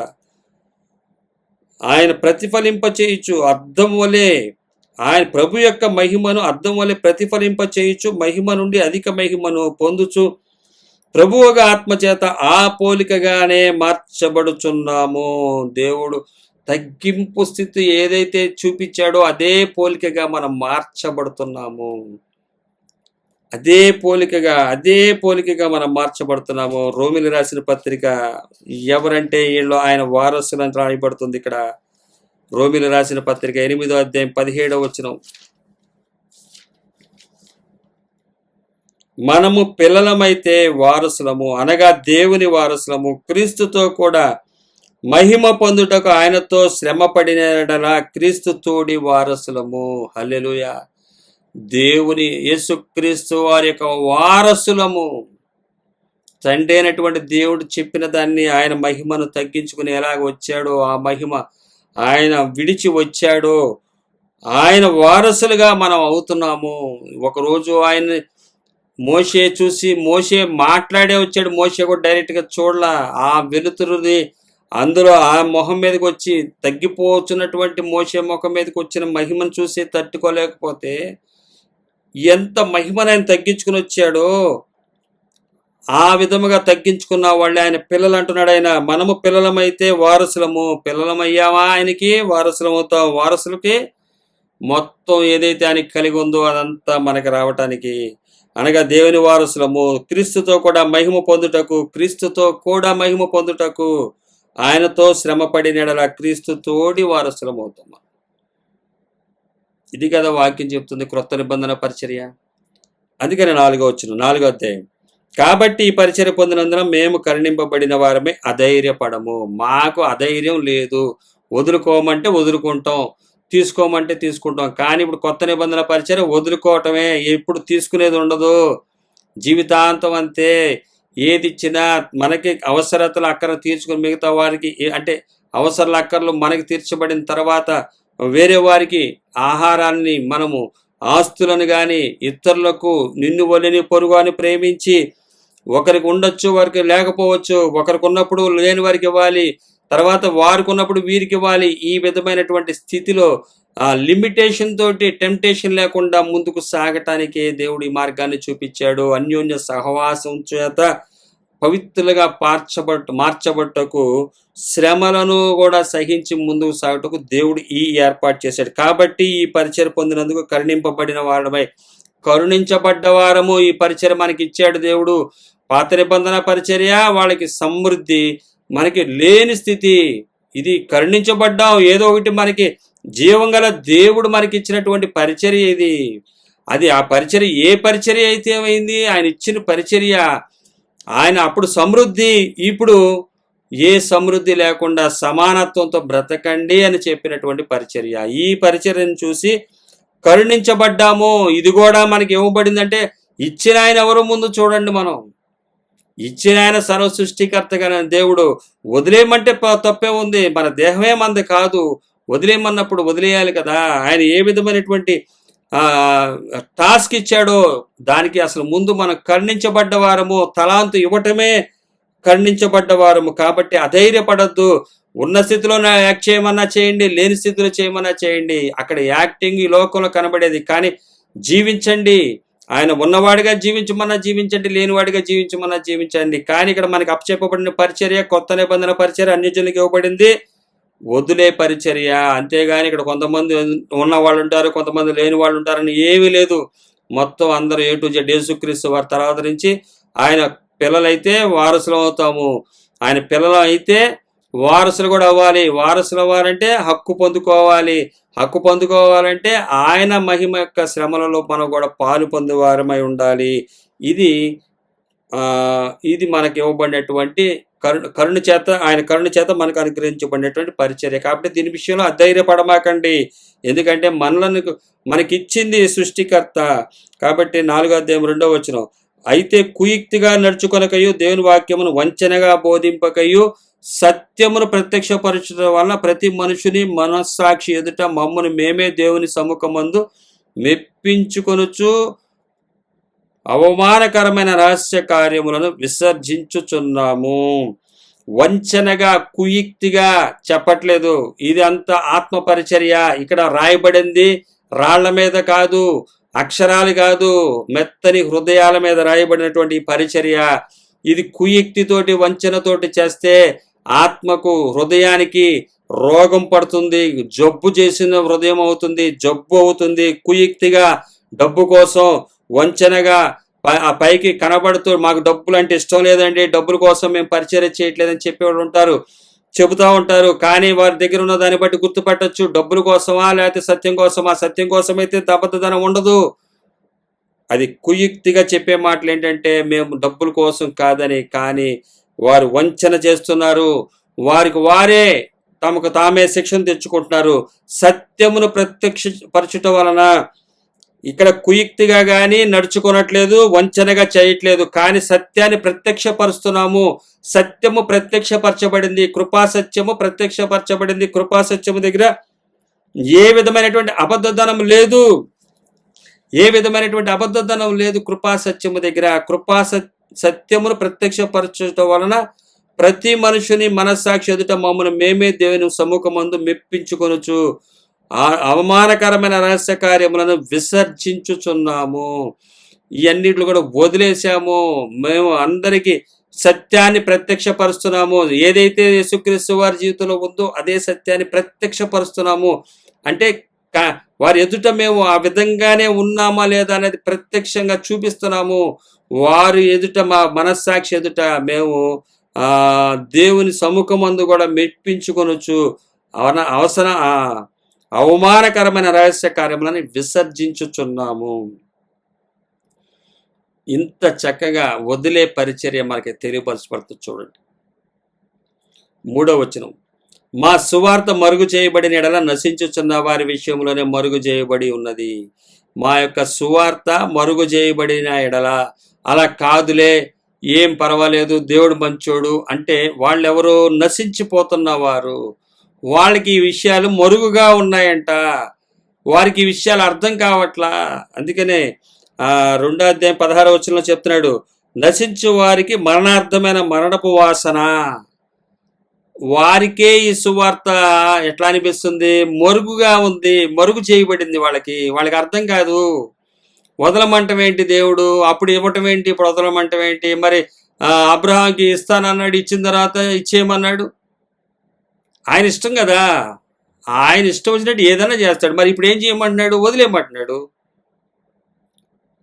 మా సువార్త మరుగు చేయబడిన నశించు వారికి వారి విషయంలోనే మరుగు చేయబడి ఉంది, వాళ్ళకే మరుగు చేయబడి ఉంది.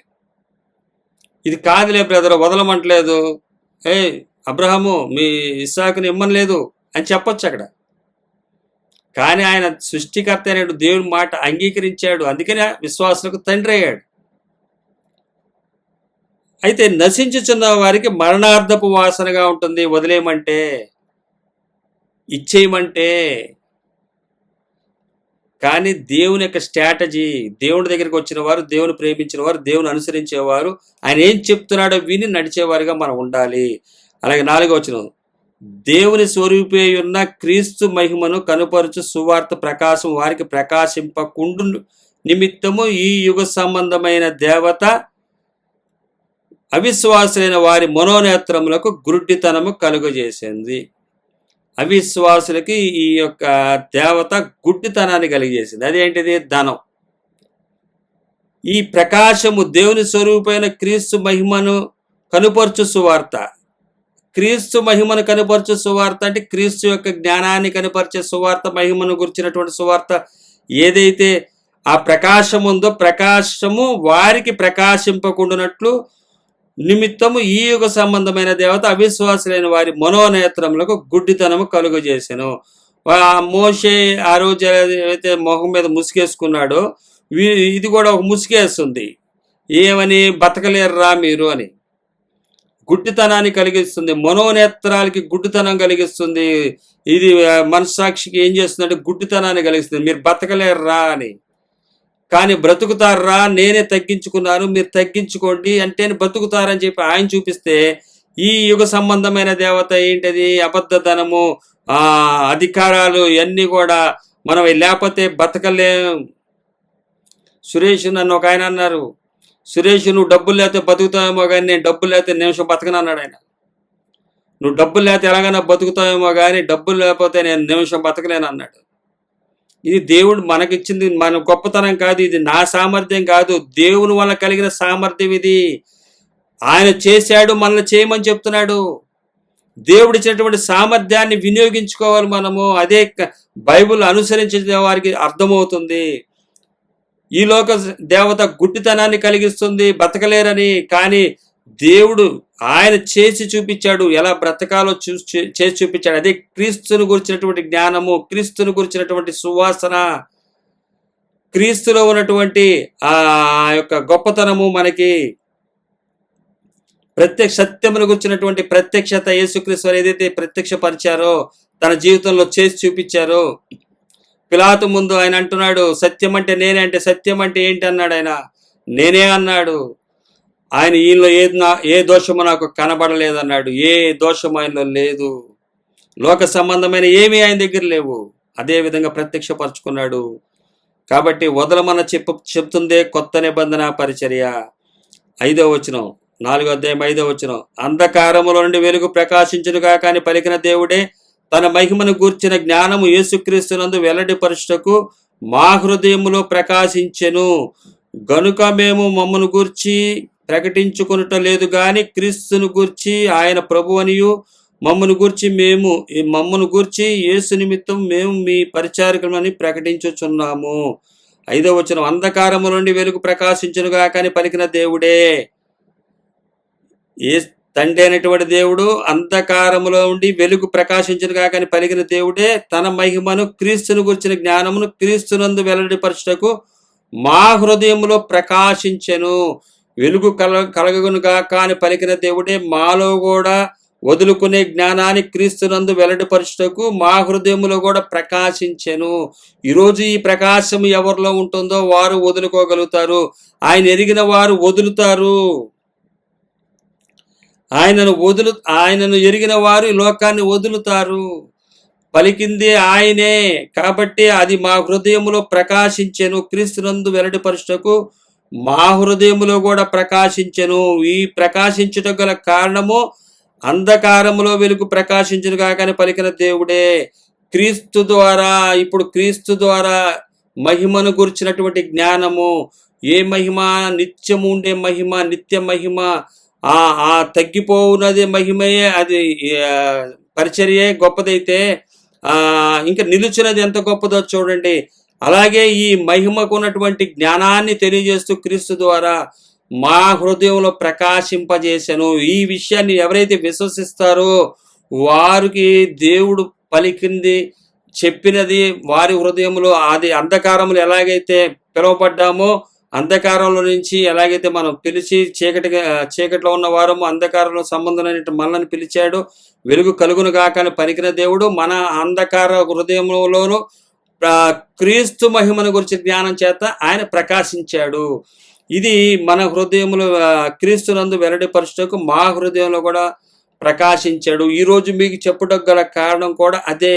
ఆ ప్రకాశమే మన అందరిలో ప్రకాశించాలని చెప్పి గనుక మేము మమ్మను గూర్చి ప్రకటించుకునటలేదు, మన గురించి మాలో ప్రకాశించిందని చెప్పడానికి కాదు. ఇది క్రీస్తు యేసుని గూర్చిన ఆయన ప్రభు అనియు మమ్మను గూర్చి మేము యేసు నిమిత్తము మేము మీ పరిచారకులమనియు ప్రకటించుచున్నాము. మేము మీ పరిచారకులము, మీ దేవుని పరిచర్య చేయటానికి వచ్చిన వారము.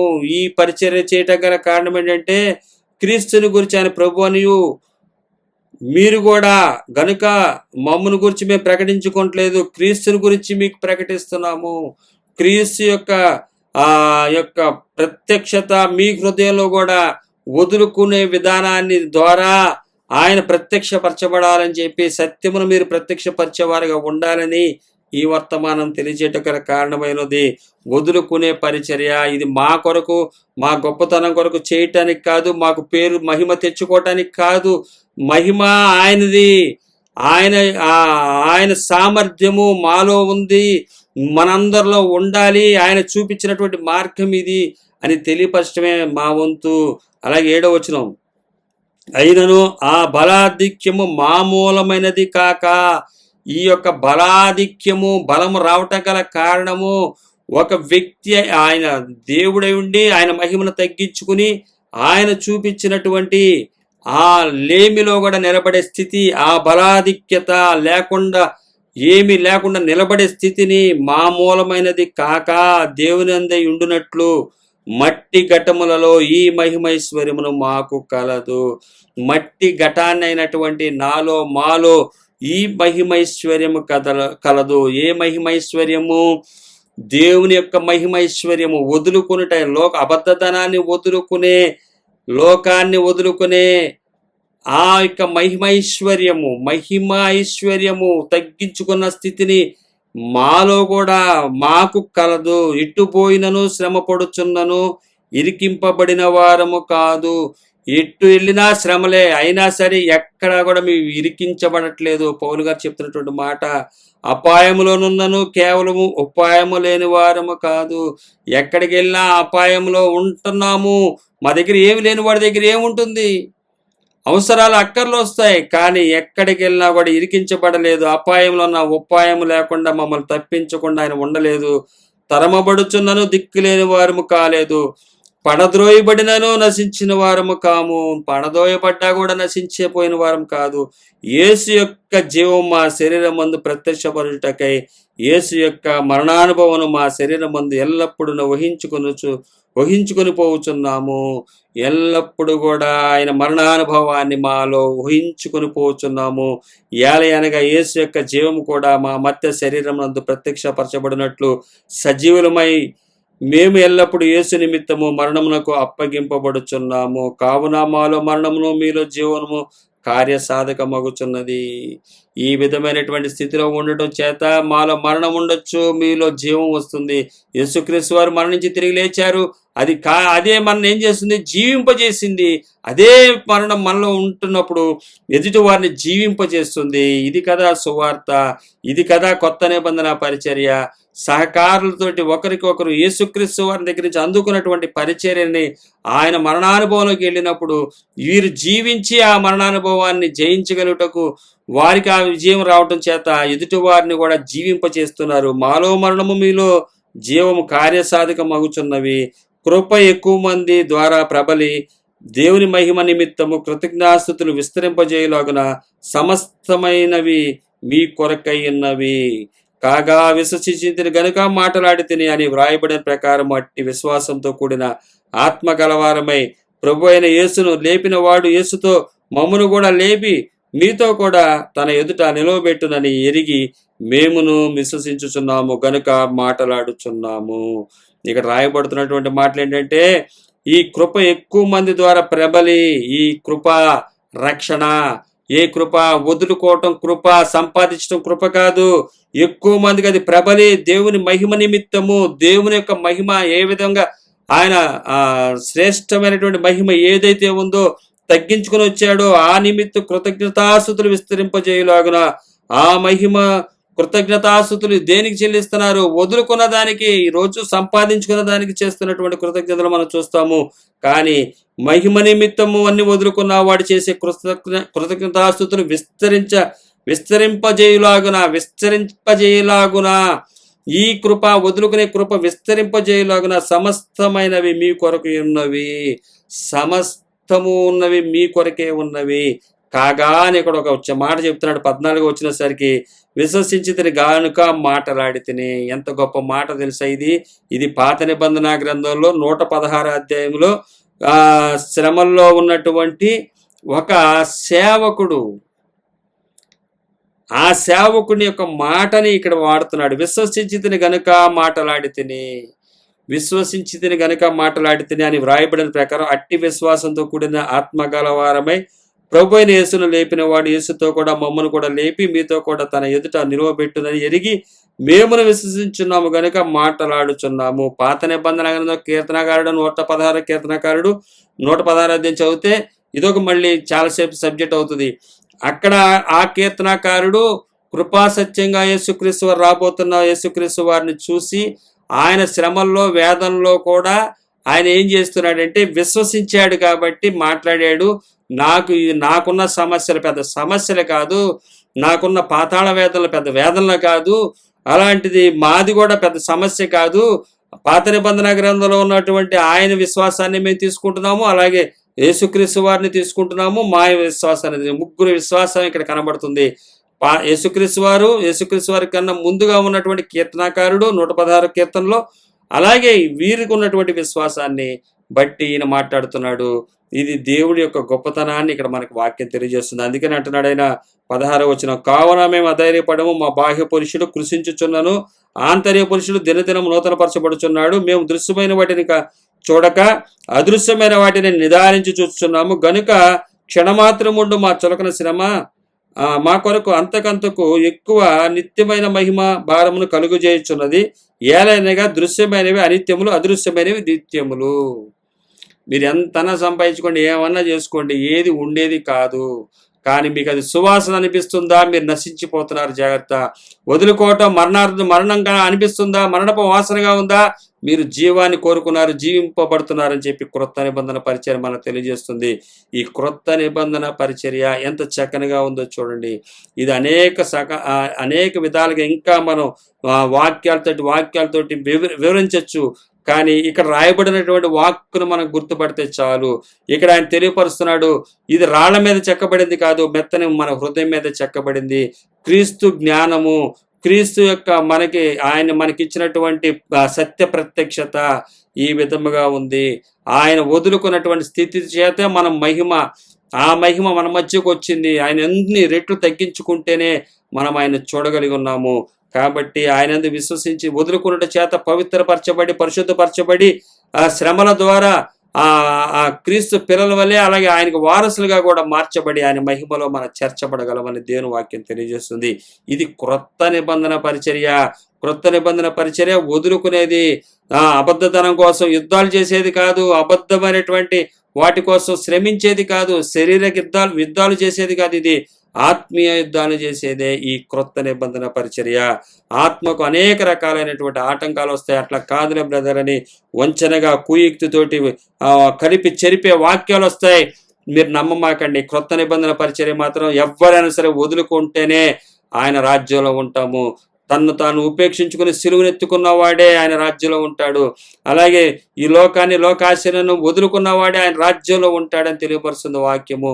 లోకాన్ని సంపాదించుకుంటే ఎట్టి పరిస్థితిలో ఆయన రాజ్యంలోకి వెళ్ళే ప్రసక్తే లేదు. చివరిగా ఒక వాక్యం చూద్దాం.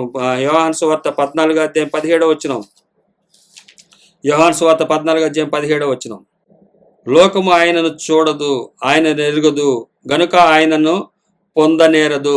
లోకం ఎవరిలో అయితే ఉంటుందో ఆయనను చూడదు, ఆయనను ఎరగదు, ఆయనను పొందనేరదు. లోకం ఉన్నవాడు, లోకం ఆశలు ఉన్నవాడు, లోకాన్ని సంపాదించుకున్నవాడు ఎట్టి పరిస్థితిలో కూడా ఆయన ఎరగదు,